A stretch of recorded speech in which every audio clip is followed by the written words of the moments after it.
बिस्मिल्लाहिर्रहमानिर्रहीम। उम्मीद करता हूँ सब दोस्त मेरे खैरियत से होंगे। अच्छा दोस्तों, आज की वीडियो उन तमाम लोगों के लिए जो काफ़ी चीज़ों के बारे में उनको इन्फॉर्मेशन नहीं है और कुछ दोस्तों ने मुझे क्वेश्चन किए हैं।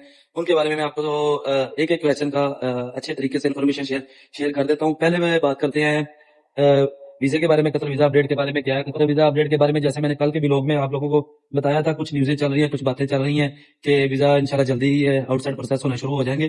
तो वो अभी तक मैं अपनी अपनी प्रैक्टिकली अपनी एप्लीकेशन के बारे में बात करूं, जो मेरी एम्प्लॉयर की एप्लीकेशन है वो अभी तक स्टिल वेटिंग पे जा रही है, अंडर प्रोसेस ही जा रहा है। अभी तक कोई आउटसाइड मेरा आना नहीं शुरू हुआ। तो अभी आप लोगों के लिए सिर्फ वेट ही है। तो इंशाल्लाह जल्दी ये ठीक हो जाएंगे। उम्मीद है कि इस हफ्ते के अंदर अंदर ये आउटसाइड भी आना शुरू हो जाएंगे और पाकिस्तानी कोटा मिलना भी शुरू हो जाएगा। अफगानिस्तान का, पाकिस्तान का, बांग्लादेश का, और जिन कंट्रियों के कोटे अभी नहीं मिल रहे, इंशाल्लाह उनके कोटे भी मिलने शुरू हो जाएंगे। अब चलते हैं सेकंड क्वेश्चन के बाद। सेकंड मेरे एक दोस्त ने, एक मेरे प्यारे भाई ने क्वेश्चन किया था, क्या लेमोजिन जो कतर में मौजूद है ये उनके लिए है? क्या लेमोजिन में चेंज हो रहा है वीजा? अगर किसी ने अपना जो किसी कंपनी में काम कर रहे हैं, उन्होंने अपना वीजा चेंज करना है, लेमोजिन कंपनी में जाना चाहते हैं, उनके पास कतर का ड्राइविंग लाइसेंस है, तो उनके लिए ये मैं इन्फॉर्मेशन दे देता हूँ। अभी तक लेमोजिन कंपनी में ट्रांसफर नहीं हो रहे, वीजे चेंज नहीं हो रहे। तो देखते हैं ये कब तक चेंज होने शुरू, क्योंकि मेरी इन्फॉर्मेशन के मुताबिक ना तो चेंज हो रहा है, ना तो इसके अंदर आयरा पेपर हो रहा है। आयरा पेपर भी नहीं हो रहा और चेंज भी नहीं हो रहा। तो जैसे ही ये मेरे पास इन्फॉर्मेशन आएगी लेमोजिन चेंज के हवाले से, वो मैं आपके साथ शेयर करूंगा, इसका क्या तरीकाकार है और कैसे चेंज करना है और इसकी फीस कितनी चेंजिंग की आती है।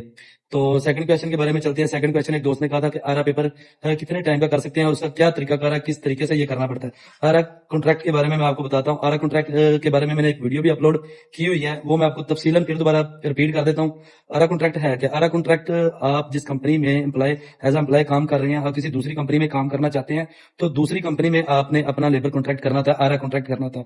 उसकी मुद्दत कितनी है, वो कितने टाइम के लिए आप कर सकते हैं, उसके बारे में मैं आपको बता देता हूँ। वो आप पे डिपेंडेड है, आपने 3 मंथ का करना है, 6 मंथ का करना है, और बाद में इसको एक्सटेंड भी करवा सकते हैं। पर इसमें एक अहम चीज और भी आ गई है कि जो न्यू न्यू लोग हैं, जिनकी 1 साल आईडी वैलिड है, यानी कि 1 साल अभी आईडी खत्म नहीं हुई, पहला साल 1 ईयर जो पहला वर्क परमिट होता है, वो जब तक खत्म नहीं होगा, उसका आरा कॉन्ट्रैक्ट नहीं होगा, वो कंपनी टू कंपनी चेंज नहीं कर सकते। इसका पर जो लोग, जिन लोगों का 1 साल हो चुका है, 1 साल इधर काम कर चुके हैं, उनका सेकंड वीजा यानी कि सेकंड आईडी रिन्यूएबल है, उनके बारे में मैं आपको बता देता हूँ। उनके बारे में क्या तरीकाकार है?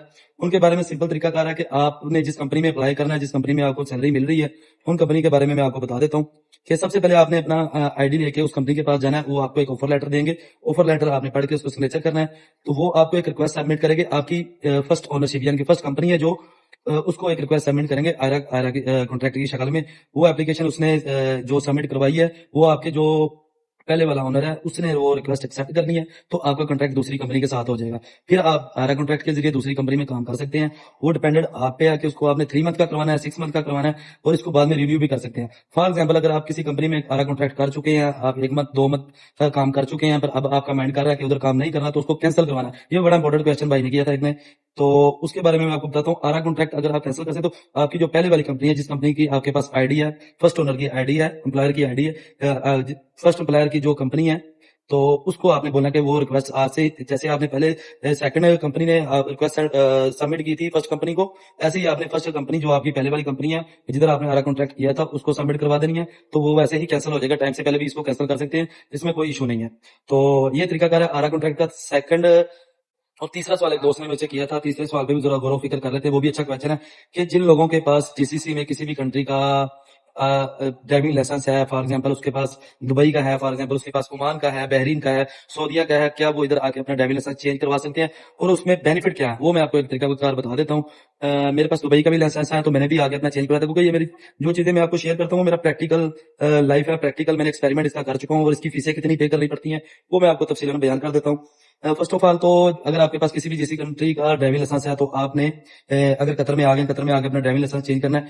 अगर तो आप विजिट पे है, तो आपको चेंज करने की जरूरत नहीं है, विजिट पे आप ड्राइविंग कर सकते हैं इधर। पर अगर आप इधर की रेजिडेंसी ले चुके हैं, इधर का वर्क परमिट ले चुके हैं, तो फिर आपको अपना ड्राइविंग लाइसेंस चेंज करवाना पड़ेगा। वो चेंज करवाने का तरीकाकार मैं आपको बता देता हूँ। अपने अपना पुराना जिस कंट्री का आपके पास ड्राइविंग लाइसेंस है, वो के पास जीसीसी का किसी भी कंट्री का ड्राइविंग लाइसेंस मौजूद है, तो आपने वो लाइसेंस लेके इधर के अलकरवा सेंटर ड्राइविंग सेंटर है, दोहा ड्राइविंग सेंटर है, अनसर ड्राइविंग सेंटर है, हर सेंटर की अपनी फीस है, यानी कि इतना डिफरेंट नहीं है, 100-200 का डिफरेंट। इसका जो टोटल खर्चा है वो आपका तकरीबन ड्राइविंग लाइसेंस चेंज करवाने का वो खर्चा तकरीबन मैक्सिमम पहले दिन जब आपने आई प्रिंट अपना आई टेस्ट करवाना है, आई टेस्ट की फीस है 50 रियाल, और सेकंड स्टेप है आपकी फाइल ओपन पे आपसे लेंगे वो 300 रियाल, तो आपकी फाइल वो आपका जो आपके पास ड्राइविंग लाइसेंस है वो उसकी वेरिफिकेशन करके तो आपकी फाइल ओपन हो जाएगी। तो सेकंड स्टेप मैं आपको बता रहा हूँ, सेकंड स्टेप आपने जैसे ही आपने इधर थ्योरी टेस्ट देना होता है। थ्योरी टेस्ट में 40 क्वेश्चन आते हैं, 40 क्वेश्चन में से 35 भी आते हैं, 40 भी आते हैं, उसमें से आपने 32 31 क्वेश्चन आपके राइट होना चाहिए। तो उसके बाद फिर वो जैसी थ्योरी आपकी क्लियर हो जाती है, तकरीबन विद इन वीक के अंदर अंदर ये टेस्ट आ जाता है आपको एक एप्लीकेशन की सूरत में। वो आपको डेली बेस पे किसी भी स्कूल में जाके वो उसकी स्टडी नहीं करनी पड़ती, वो एक आपको एप्लीकेशन दे देते हैं, एप्लीकेशन के जरिए आपने उसकी स्टडी करनी है, उसके बारे में उसको क्वेश्चन वगैरह को रीडिंग करनी है। तो फिर आपने वो थ्योरी टेस्ट देना है, वो इजी सिंपल होता है। इतना इतना जिसके पास जीसीसी का किसी का भी लाइसेंस है या पाकिस्तान का भी है, पाकिस्तान के थोड़े से रूल चेंज है, पाकिस्तान की थोड़ी सी फीस ज्यादा है, वो भी मैं आपको शेयर कर देता हूँ। उसके बारे में मैं आपको बताता हूँ। वो थ्योरी क्लियर होने के बाद फिर आपको फाइनल रोड ट्राई, जेसीसी वाले को फाइनल रोड ट्राई मिल जाती है। फाइनल रोड ट्राई पे वो आपसे 250 लेंगे ट्राई टेस्ट का, यानी कि जिस गाड़ी में आपने ट्राई देनी है वो एक पुलिस वाला आपसे ट्राई लेगा। तो वो इजी और सिंपल रोड ट्राई होगी, सिग्नल ट्राई होगी, वो आप ट्राई दें इजी और आसान तरीके से आपको लाइसेंस मिल जाता है। इतना मुश्किल नहीं है, विद इन यानी कि 10 डेज के अंदर, 15 डेज के अंदर अंदर आपको ये सारी प्रोसेस कंप्लीट हो जाता है। यानी कि मैक्सिमम आपका खर्चा इसमें कितना आता है, मैक्सिमम खर्चा इसके बारे में आपको 800 750 800 तकरीबन इस पे फाइनल खर्चा आता है। पाकिस्तान के लिए थोड़ा सा, अगर जिनके पास पाकिस्तानी ड्राइविंग लाइसेंस है वो इधर कतर में आगे अपना ड्राइविंग लाइसेंस बनवाना चाहते हैं, उनके लिए थोड़ा तरीकाकार अलग है। उनका भी ऐसे ही पाकिस्तानी लाइसेंस इधर आगे वेरीफाई होता है, वेरीफाई ओके 50 वही आई टेस्ट के हैं, फिर वो थ्योरी है, पर उसको हाफ कोर्स मिल जाता है। हाफ कोर्स में तकरीबन मैक्सिमम 4800 वीआईपी कोर्स है, हाफ कोर्स है, पर इससे कम भी हो जाते हैं अगर आपने वीआईपी कोर्स नहीं लेना, इससे कम भी हो जाता है। तो उसके जरिए भी यानी कि उस पे आपको एलपी टेस्ट भी क्लियर करना पड़ेगा, थ्योरी टेस्ट भी क्लियर करना पड़ेगा। इनकी जो जितनी तालीम है वो लेनी पड़ेगी, जितनी क्लासेज है वो आपने लेनी है, वो आपको रेकमेंड कर देते हैं। तकरीबन मैक्सिमम आपके 8 से 10 क्लासेज होते हैं, वो आपने पूरी कंप्लीट करनी है, कोर्स पूरा करना है, फिर आपसे वो रोड ट्राई लेते हैं। रोड ट्राई के बाद फिर आपको लाइसेंस मिलता है। जीसीसी वालों के लिए आपके पास 2 चांस होते हैं, 2 चांस के अंदर अंदर आपने लाइसेंस, और जो पाकिस्तान है उनके लिए आपके पास 3 चांस होते हैं, 3 चांस के अंदर अंदर आपने अपना ड्राइविंग लाइसेंस लेना होता है। बस प्रेशराइज मैं अपना एक्सपीरियंस शेयर कर देता हूँ। काफी लोग दोस्त आ गए ना, प्रेशराइज क्योंकि पुलिस वाला साथ बैठा था, छुट्टा था, साथ बैठ के ट्राई ले रहा होता, तो वो बंदे प्रेशराइज हो के तो वो थोड़ा सा बेशक वो अच्छे ड्राइवर भी हो, वो थोड़ा सा कंफ्यूज हो के वो गलतियां कर देते हैं। गलतियां वो ये सिर्फ बातें हैं कि वो गलतियां निकालते हैं, ऐसे करते हैं वैसे करते हैं। आपकी लिटरली वो गलतियां वो मैनेज कर लेते हैं, छोटी मोटी गलतियों को वो मैनेज कर लेते हैं। पर बड़ी गलती अगर आप जैसे यू टर्न अगर आपने सही नहीं लिया, या अगर आपने राउंड बोर्ड से अगर आपने यू टर्न ले रहे हैं या राउंड बोर्ड से आप लेफ्ट जा रहे हैं, राइट जा रहे हैं, उधर आपने सिग्नल का सही इस्तेमाल किया, मिरर का सही इस्तेमाल नहीं किया, उसकी वजह से वो ये इंपॉर्टेंट चीजें हैं, इसकी वजह से वो आपको फेल कर देते हैं। और इसके बारे में आपको तालीम भी दी जाती है, एक टीचर भी मिलता है, वो बकायदा आपको इसकी प्रॉपर क्लासेस देता है, प्रॉपर तरीकाकार समझाता है। यानी कि साथ आसानी से ये मिल जाता है। बस बहुत सारे लोग आके इधर परेशान भी हो जाते हैं, उनको नहीं मिलता, पर आसानी से ये चीजें आप हैंडल कर लेते हैं, आसानी से मिल जाती हैं। मदद मेरे अल्लाह ताला ने करनी होती है, कोशिश इंसान ने करनी होती है। और एक क्वेश्चन और भी था मेरे दोस्त का, एक बार से भाई का, वो बड़ा मेरा अच्छा प्यारा दोस्त है, वो मुझे डेली कमेंट करता है, डेली पूछता है कि उसको किसी बंदे ने इन्फॉर्मेशन दी थी कि उसका वीजा सबमिट करवा दिया गया। वीजा सबमिट में बड़ा प्यारा दोस्त है, बड़ा प्यारा भाई है, वो मुझे डेली बेस पे कमेंट करता है, थैंक यू करता है, इन्फॉर्मेशन लेता है। तो उसके मैसेज की मुझे बड़ी खुशी हुई कि यार हर बंदे को मैसेज करते हैं, कोई बंदा रिप्लाई नहीं करता, अब हर चीज के रिप्लाई भी करते हैं। देखें, ये मेरी ड्यूटी है, ये मेरी ड्यूटी मेरे अल्लाह ताला की तरफ से मैं मानता हूँ कि मेरी अल्लाह ताला की ने मेरे दिल में डाली है, तो इसलिए मैं कर रहा हूँ, इसको एक ड्यूटी समझ के कर रहा हूँ। तो ब्रदर, मैंने शायद आपने मेरी एक वीडियो नहीं देखी, उसमें मैं आपको क्लियर कर देता हूँ।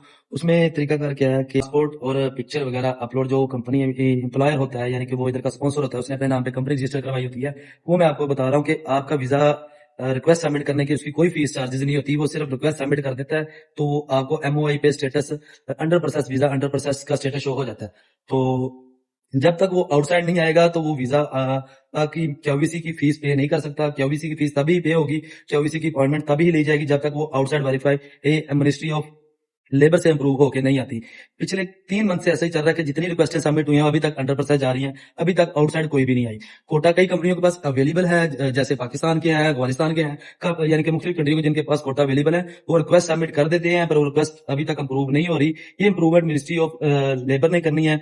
तो जैसे ही ये इंप्रूव करेंगे तो आउटसाइड आना शुरू होंगे, तो फिर क्यूवीसी की अपॉइंटमेंट वगैरह लेके तो वो आप क्यूवीसी मेडिकल अपना करवा के तो फिर आपका वीजा रेडी टू प्रिंट आएगा। इसकी फीसें वगैरह बाद में पे करनी, पहले इसकी फीसें वगैरह पे करने की जरूरत नहीं होती, ना कोई एम्प्लॉयर इसकी फीस पे करता है। सिर्फ रिक्वेस्ट सबमिट करने की कोई चार्ज नहीं होते। जब वो आउटसाइड आता है फिर उसकी क्यूवीसी की फीस, मेडिकल की फीस पे होती है। तो अंडर प्रोसेस का मतलब ये नहीं है कि आपका वीजा अंडर प्रोसेस आ चुका है तो उसका मतलब आपका वीजा आ जाएगा। असल असल जो स्टेप शुरू होता है वो आउटसाइड आने के बाद शुरू होता है। जब अगर आप एमओआई पे वो चेक करेंगे, आउटसाइड आना शुरू हो जाएगा मिनिस्ट्री ऑफ इंटीरियर पे। जब आप चेक करेंगे कि हमारा आउटसाइड आ गया, फिर आप क्यूवीसी की फीस करेंगे। अब इसमें एक इंपॉर्टेंट चीज है, जब आपका रेडी टू प्रिंट आ जाता है क्यूवीसी मेडिकल होने के बाद, ये भी एक दोस्त का क्वेश्चन है कि मेरा रेडी टू प्रिंट पड़ा है पर वो कंपनी वाले मुझे निकाल के नहीं दे रहे, उसमें मैं बता देता हूँ वो सिर्फ वो कंपनी वाले की नाअहली है, उसके दिल में कोई कुछ भी कह सकते हैं। अब मैं क्या लफ्ज इसके लिए बोलूं, तो वो सिर्फ उसकी ना ली है, या जो सेंटर में आपका एजेंट है उसकी ना ली है, उसने पेमेंट नहीं की होगी। क्योंकि बात बात ऐसा होता है कि जो कंपनी के ओनर है उन तक पेमेंट रिसीव नहीं होती, वो पेमेंट रिसीव नहीं करते, जिसकी वजह से वो आपको रेडी टू प्रिंट निकाल के नहीं देते। इस बंदे की पेमेंट आप क्लियर करेंगे तो मैं आपको रेडी टू प्रिंट करा के देंगे। उसमें यानी कि डिफॉल्टर जो होते हैं वो तकरीबन 80 90% वो दरमियान वाला मिडल मैन ही होता है, वो एजेंट ही होता है, वो फ्रॉड ही होता है। वो आपसे तो 6 7 8 लाख लेके तो वो खा चुका होता है, आगे पेमेंट करता नहीं है। इसमें लास्ट स्टेप जो मैं आपको बता रहा हूँ, लास्ट स्टेप जो आखिरी स्टेप है ना, वो आपने खास तौर पे अपने माइंड में रखना है। जैसे ही आपने कतर में इंटर होना है, कतर में इंटर होने के बाद आपके पास 30 डेज का टाइम होता है वैलिडिटी का। आपका जो वीजा, जिस वीजे पे आप ट्रैवल करके इधर आते हैं, 30 डे के अंदर अंदर आपने अपनी QID लाजिम अपने एम्प्लॉयर से सबमिट करवानी है, वो ऑनलाइन करवानी है। आपको रेजिडेंसी कार्ड QID आपको रिसीव हो जाती है पोस्ट ऑफिस के जरिए, जिधर का आप एड्रेस देते हैं वो 3 से 4 दिन में रिसीव हो जाती है। ये जरूरी है। अगर वो नहीं करवाएंगे तो आप अवर स्टे हो जाएंगे। अवर स्टे होने के 30 दिन के बाद अगर आपकी इधर चेकिंग हो जाती है, वो आपको पकड़ेंगे और पाकिस्तान सीधा डिपोर्ट कर देंगे। किसी भी कंट्री में, जिस कंट्री के आप हैं उस कंट्री में आपको डिपोर्ट कर देंगे। ये चीजें बड़ी जरूरी है। और आखिर में मैं एक चीज बात क्लियर कर दूं, जो बंदे वीजा कैंसिल कर रहे हैं अपना, उनके पास है 14 डेज का टाइम। 14 डेज के अंदर उन्होंने अपना न्यू वीजा लगवाना है, कंट्री को छोड़ना है। अगर जो कोई बंदे की QID एक्सपायर हो रही है, उनके पास है 90 डेज। 90 डेज के अंदर अंदर आपने अपना वीजा लगवाना है। अदरवाइज आपको फाइन शुरू हो जाएगा। अदरवाइज अगर आपकी चेकिंग होती तो आपको कोई ना कोई मुश्किल का सामना करना पड़ सकता है, मे बी डिपोर्ट भी कर देते हैं। ये चीजें अहम है, आप लोगों को इसलिए बता रहा हूँ जो इधर मौजूद है उन लोगों के लिए, और जो इधर आने का प्लान कर रहे हैं और जिनके वीजे निकल चुके हैं, जिनके फ्यूचर में वीजे आने वाले हैं, ये उन लोगों के लिए बड़ी अहम चीजें हैं। तो प्लीज इन चीजों को नोट करें, ये आपके लिए बहुत जरूरी है। और मेरी जो जंग है, जो मेरी लड़ाई है, वो हर उस फ्रॉड एजेंट से, हर उस स्कैम बंदे से, हर उस कंसल्टेंसी से है जो लोगों को धोखा दे के फ्रॉड करके इधर भेज रहे हैं और इधर आके उनको काम नहीं दे रहा है। ये बात मैं हर अपनी वीडियो में करता हूँ, हर व्लॉग में करता हूँ कि आपने जिस कंपनी से वीजा लेना है उस कंपनी से आपने एग्रीमेंट किया होता है, आपका ऑफर लेटर होता है, आपका कॉन्ट्रैक्ट लेटर होता है, आपने उसी कंपनी में आके काम करना है। जितनी सैलरी की आपकी डिस्कशन हुई है, जितनी सैलरी उनको ऑफर लेटर पे सबमिट की है, उन्होंने राइटिंग में आपको दी है, उसी कंपनी में आपके आगे काम करना। आजाद वीजे के चक्कर में ना फंसना, फ्री लॉस के वीजे में चक्कर में ना फंसना, फंस जाएंगे, बुरे फंस जाएंगे। पहले हालात थे कि कोई कंपनी वाले आपको काम पे रख लेते थे, अभी कोई कंपनी वाला आपको काम पे नहीं रखेगा, क्योंकि 1 साल के अंदर ना आप हरा कॉन्ट्रैक्ट कर सकते हैं, ना आप अपना वीजा चेंज कर सकते हैं। फंस जाएंगे, कोई बंदा काम नहीं रखेगा। इनलीगली काम करेंगे तो खुदा ना खास्ता पकड़े जाएंगे तो वो आपको फाइन भी होगा और डिपोर्ट भी कर देंगे। तो लीगल काम करें, अच्छे तरीके से आए, अच्छे तरीके से काम करें, लीगली प्रोसेस करवाएं, ऑफिशियली प्रोसेस करवाएं। हर चीज का तरीका आजकल आपको ऑनलाइन, हर चीज इन्फॉर्मेशन, मेरे जैसे बहुत से भाई आपको ऑनलाइन इन्फॉर्मेशन भी देते हैं। अगर फिर भी किसी चीज की समझ ना लगे तो प्लीज मुझे कमेंट कर लिया करें, या पर्सनल डिस्क्रिप्शन में मेरा ईमेल नंबर भी है, मेरा व्हाट्सएप नंबर भी है, उस पर आप रब्ता कर ले करें। इंशाल्लाह दुआ में याद रखें। तो यार, अच्छाई के काम करो, दिल को सुकून मिलेगा। अच्छाई करनी चाहिए, तो अल्लाह ताला रब्बुल इज्जत इससे खुश भी होता है, आपके दिल को सुकून भी मिलता है। मेरे दोस्तों, अगर वीडियो अच्छी लगे तो उसको लाइक शेयर कर दे। और जिस बंदे का कोई भी कमेंट है, वो मुझे कोई भी क्वेश्चन है, वो मुझे कमेंट में अपनी राय जरूर बताए। जिनके वीजा अंडर प्रोसेस है, जिन्होंने अपने family visa, visit visa, work visa apply करने, किसी किस्म का क्वेश्चन है, मुझे कमेंट कर लें या पर्सनल में डिस्क्रिप्शन कर लें। अल्लाह ने मैं आपका दोस्त, आपका होस्ट राना मोहम्मद रिजवान। अल्लाह हाफिज। Like, share and subscribe my channel.